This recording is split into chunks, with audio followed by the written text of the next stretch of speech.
Also with me today is the entire board. We have Todd Inman, Member Todd Inman.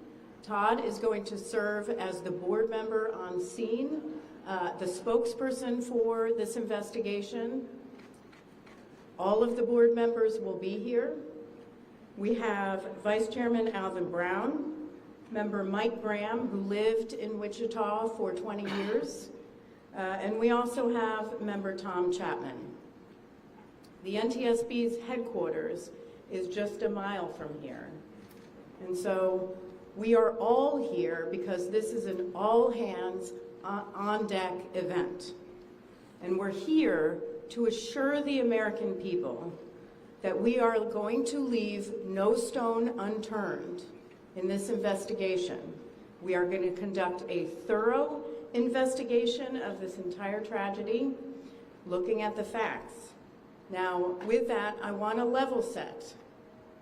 When we go to the scene, and we were here last night, we allow the responders to do their important safety mission, which in this case was search and rescue and recovery. We stand back to allow them to do their important safety mission. And so this, for us, is our first full day on scene with our entire crew coming together. We have about nearly 50 people on scene, and in addition to our resources back at headquarters in our labs and throughout the agency. So with that said, we are not going to get into specific facts in this press conference. I want to level set here. We're going to get into our investigative process. As we are able to confirm factual information, we will provide that. I do want to say this is a whole of government effort. I was able to brief, along with others, the President of the United States and the Vice President this afternoon. I want to thank them for their leadership, for their tremendous support of the NTSB, for our investigators, and who I was communicating with early on after we first got word of this tragedy. We've been working together throughout the day, along with his team at the DOT and within FAA. I also want to thank Secretary Pete Hegseth, who was also integral in working with us today. Chris Rochelot, the acting administrator of the Federal Aviation Administration. We've heard from many members of Congress on both sides of the aisle, and so I will say this is a tremendous, one more time, whole of government effort. I also want to take a moment and thank the many, many responders that have been on scene. It has been an incredible effort. And I will have a full list that I will provide, that we will provide tomorrow, but I do want to thank them for all their work. With that, I'm going to turn it over to Member Inman for additional remarks.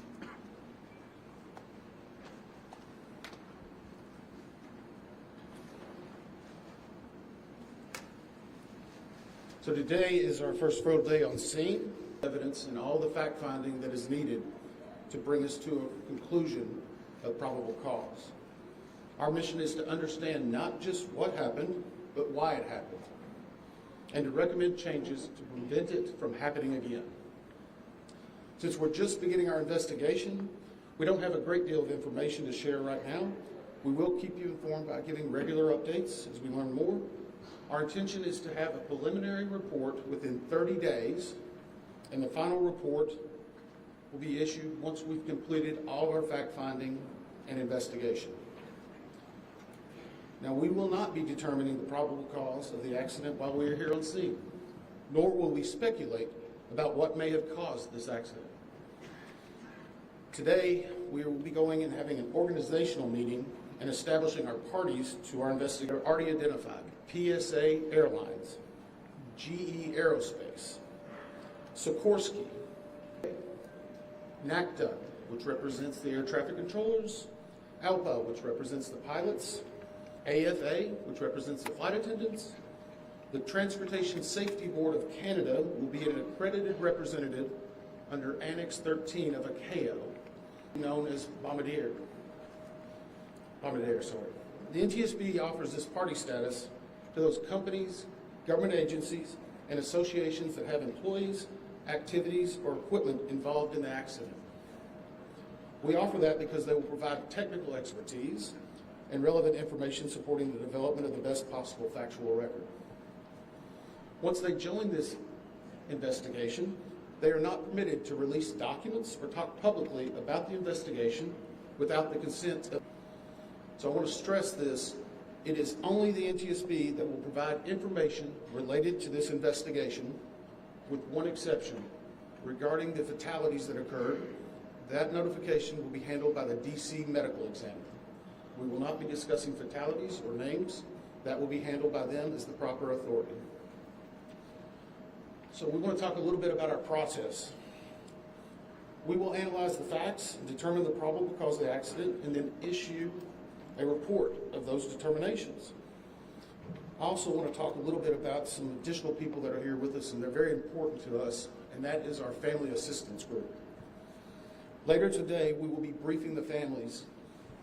We normally try to do this before a media event, but in this case, they're still arriving. Our family assistance specialists are already working closely with local officials and others to help assist them in their efforts to support everyone that's affected by this accident. And let me just reiterate what the chair said.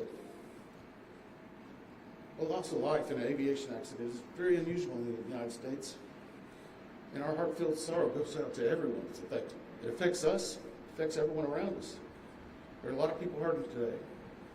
We will help find out what happened. We will do it factually, and we will do it accurately.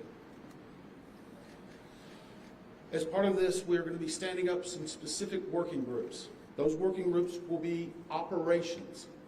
They will be looking at the history of the accident flight and crew members' duties for as many days before the crash as appears relevant. We'll be forming a structures group, which will be the documentation of the airframe wreckage and the accident scene, including calculation of impact angles to help determine plane's pre-impact course and altitude. We'll have a power plants group. They will do the examination of the engines and the engine accessories. We'll have a systems group.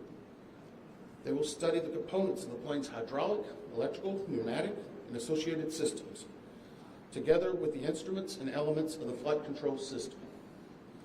We'll have an air traffic control group. Systems provided to and including acquisition of pertinent flight track surveillance information, what you might typically think of as radar or ADS-B, along with controller documentation of impact, forces and injuries, community emergency planning, and all crash and fire rescue efforts. Also, due to the unique nature of this crash, we will be having a helicopter group as well. Lastly, we will have a human performance group, and this will not be its own group. It will actually be a part of the operations, air traffic control, and helicopter groups. They will study the crew performance and all before the accident factors that might be involved in human error, including fatigue, medication, medical histories, training, workload, equipment design, and work environment. Now we're going to take a few questions, but I will again stress we don't have a lot of information now. We will continue to gather that. We will try to release it as we can, but we will only talk about the facts of the case that we know right now. So, I'm going to ask, we're calling a few people. I'm going to ask that you state your name and affiliation. James Matthews from Sky News. So we've heard from President Trump today talking about DEI hiring policies within the FAA and associating that with the cause of this accident. What do you say to that? Well, unfortunately, I didn't hear the remarks. I was briefing House and Senate members, but I believe Chair would you like to take that? As part of any investigation, we look at the human, the machine, and the environment. So we will look at all the humans that were involved in this accident, Again, we will look at the aircraft, we will look at the helicopter, we will look at the environment in which they were operating in. That is standard in any part of our investigation. I'll turn it back. Chair, can I ask you, has the flight data recorder been recovered yet? And what is the difficulty in a water disaster like this, which presents a very difficult environment for your investigators and the people out of the water? Well, the question was on the flight data recorders. And we have not recovered the flight data recorders yet. We know they're there. They are underwater. This is not unusual for the NTSB. We have many times recovered flight data recorders in water. We have our lab right here that is about a mile from the NTSB, so it's not unusual. And once we get those, we'll be able to provide further information. Heather Henry with CBS News. Earlier today, Defense Secretary Pete Hegseth said a mistake was made last night. Based off of you all's initial investigations and preliminary findings, have you all been able to tell whether this was human error or mechanical failure? The question was, has there been human error or mechanical failure? We don't know what we know just yet. We do not know enough facts to be able to rule in or out human factor, mechanical factors. That is part of it's known as the gold standard. We will take the time that's necessary. But I'd also like to reiterate, if we find something that is a significant issue that warrants immediate action, we will not hesitate to make those recommendations and make them public. We have a good track record on that, and we want to continue doing so. Sir? Hello, Sir Tom Costello with NBC News. Does it hurt your investigative process, maybe for the chairman, does it hurt your investigative process to have the president already suggested possible causes here as you try to keep an open mind and begin this investigation? Tom, with all due respect, I think the press also likes to state what probable cause is before we get to the probable cause. So what I'm going to say is you need to give us time. You need to give NTSB, it's not that we don't have information. We do have information. We have data. We have substantial amounts of information. We need to verify information. That's important for the families. It's important for legislators who are seeking answers to try to figure out what they're going to do about this. And so it will take time. We do have a lot of information, but we need some time to verify that. Yeah, remember issues in the past with any of these controllers, anything of that? The question is about controllers. As I said, we are just now forming the groups. The controllers do have union representation, which they're entitled to. They'll be working with our party system and our party groups. They'll be conducting interviews. Those interviews will need to be analyzed, transcribed, and other team members will need to look over it. It'll be a long process, but we will go through the entire history.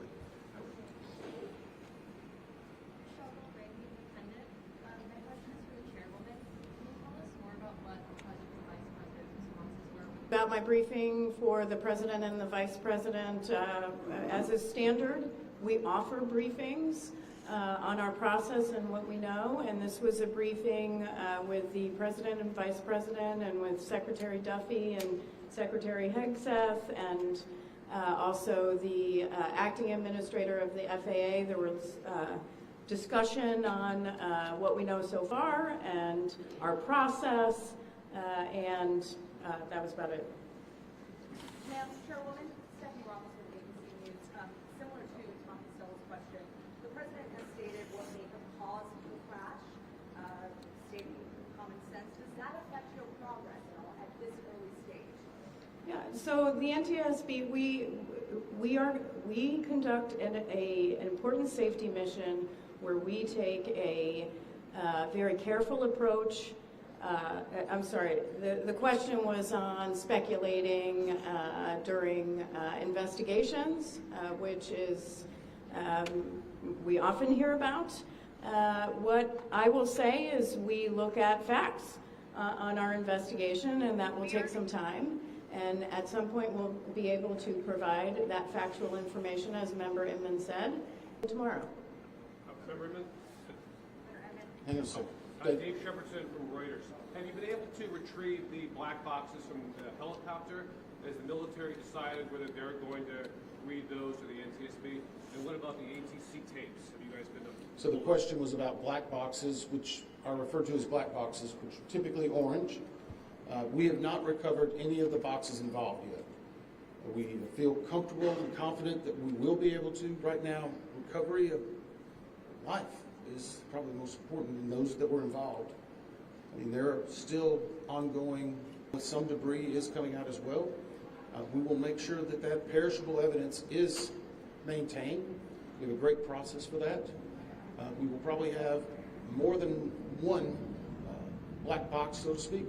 It's our understanding that the Sikorsky helicopter is equipped with some form of recording devices, and those will be read either by the DoD or by us. We have a relationship with them, and we've already made agreements in order to be able to do that. So I feel comfortable in what we're going to be doing. The other question was about air traffic control. We received a very large package of information from the FAA at about 3 a.m., I believe, this morning. That is still being reviewed and analyzed.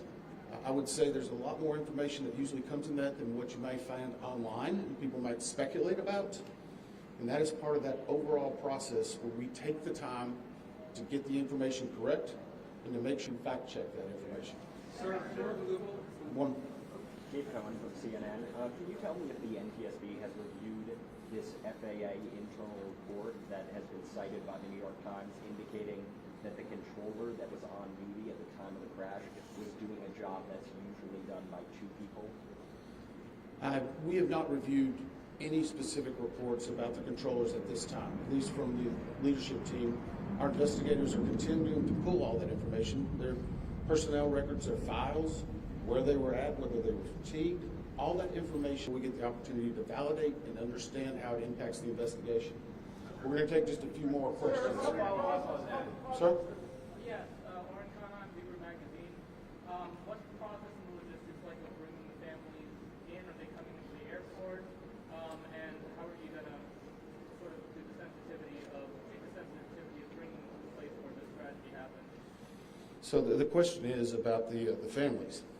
And many of those families are still en route. Some are still being notified from both the military and from the commercial crash.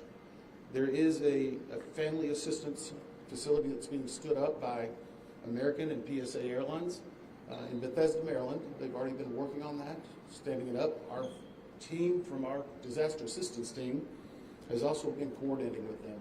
We plan on briefing them.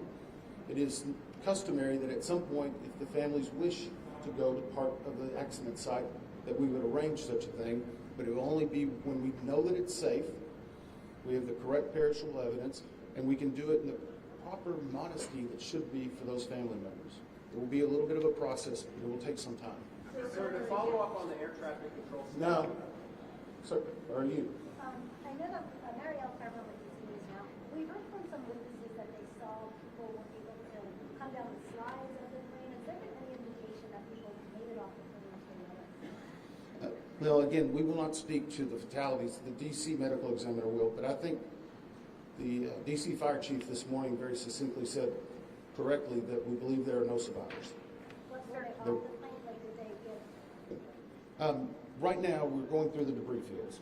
Nothing we've seen would indicate that maybe slides or chutes were deployed. It was a very quick animation. One more question? Are you going to be looking at the family member's cell phone? Go ahead. Jeff Cook, ABC News. What do you know about the altitude of the helicopter at the moment of impact? And can you talk about what the procedures for such helicopters in that area?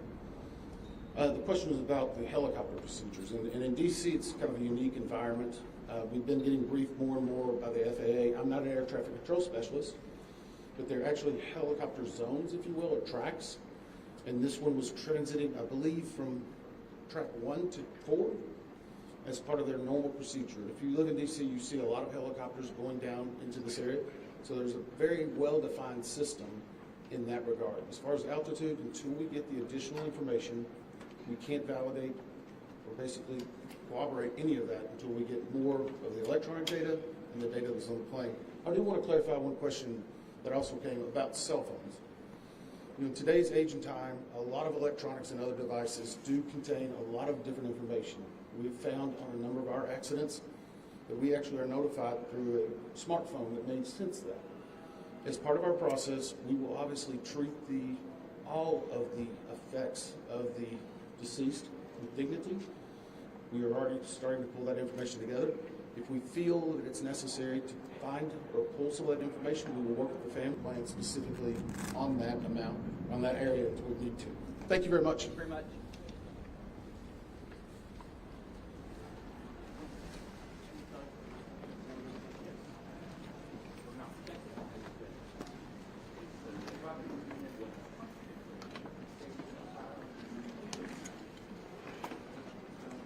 Hi, for further updates on media briefings and other developments, please follow on X or Twitter, Board Newsroom.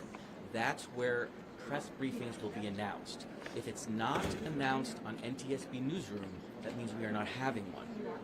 Oftentimes there are other press conferences during the day, but only NTSB press conferences will be announced on at @NTSB_newsroom.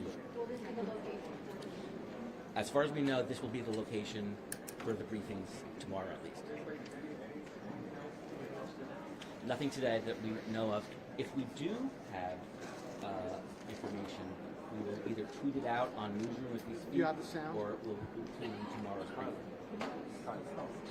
Sure. It's NTSB board member Todd Inman. TODD-IN as in Nancy, M as in Mary, A-N. And it's NTSB board chairman Jennifer, regular spelling, Homendy. H-O-M as in Mary, E-N as in Nancy, D-Y. Recovery effort is still priority number one. No, I can't talk about that. We have no press scheduled tonight. If we do have additional news to announce, it will be on Newsroom. Probably here, probably around possibly right at the same time.